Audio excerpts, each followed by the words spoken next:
तो मामा भी यहाँ का है और ससुराल भी यहाँ की हो गई है। फिर तो पहले से ही प्रॉपर्टी लेके फिर यहीं चले आए और किसानी करते, खेती का काम करते हैं। यहाँ लगभग हर घर में एक घर जमाई है।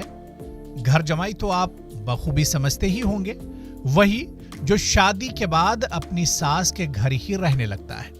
खैर, इस कहानी का सबसे दिलचस्प पहलू यह है कि जो यहाँ घर जमाई बन जाता है उसकी किस्मत ही खुल जाती है।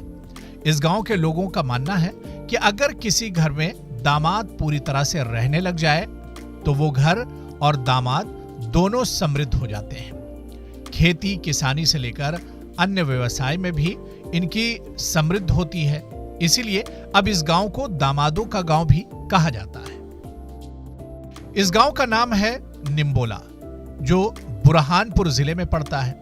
इस गांव के लोगों पर जब विपदा आई तो उन्होंने यहां दामादों को रखना शुरू किया।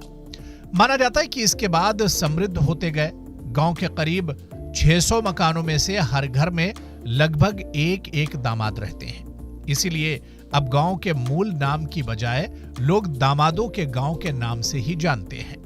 ये ग्राम निम्बोला के अंदर सबसे पहले मतलब जवाइयों को आने का कारण यह है क्योंकि यहाँ पे रोजगार के बहुत सारे साधन उपलब्ध है और रोजगार उपलब्ध होने के कारण जब अपने जवाइयों को कोई रोजगार का साधन नहीं मिलता तो यहाँ पर रोजगार के बहुत सारे साधन है। शुगर कारखाना है, यहाँ पे टेक्सटाइल इंडस्ट्री है और बहुत सारे खेतों के अंदर काम होते हैं। तो इसीलिए हम जवाइयों को यहाँ लाते हैं और वो जब रोजगार पाते हैं तो सुखी संपन्न होते हैं। इसीलिए हम यहाँ पे जवाई आते हैं तो सुखी संपन्न होते हैं। हाँ, इसीलिए उसको जवाइयों का गांव कहते हैं क्योंकि यहाँ पर जो भी जवाई आता है तो वो आर्थिक रूप से मजबूत होता है, खुशहाल होता है। हाँ, महाराष्ट्र से, क्योंकि हमारा महाराष्ट्र के पड़ोस में है जिला, तो उस कारण यहाँ पे महाराष्ट्र से लोग, अधिकतर लोग महाराष्ट्र से आए हुए हैं। महाराष्ट्र एमपी ये दोनों यहाँ से जिलों से।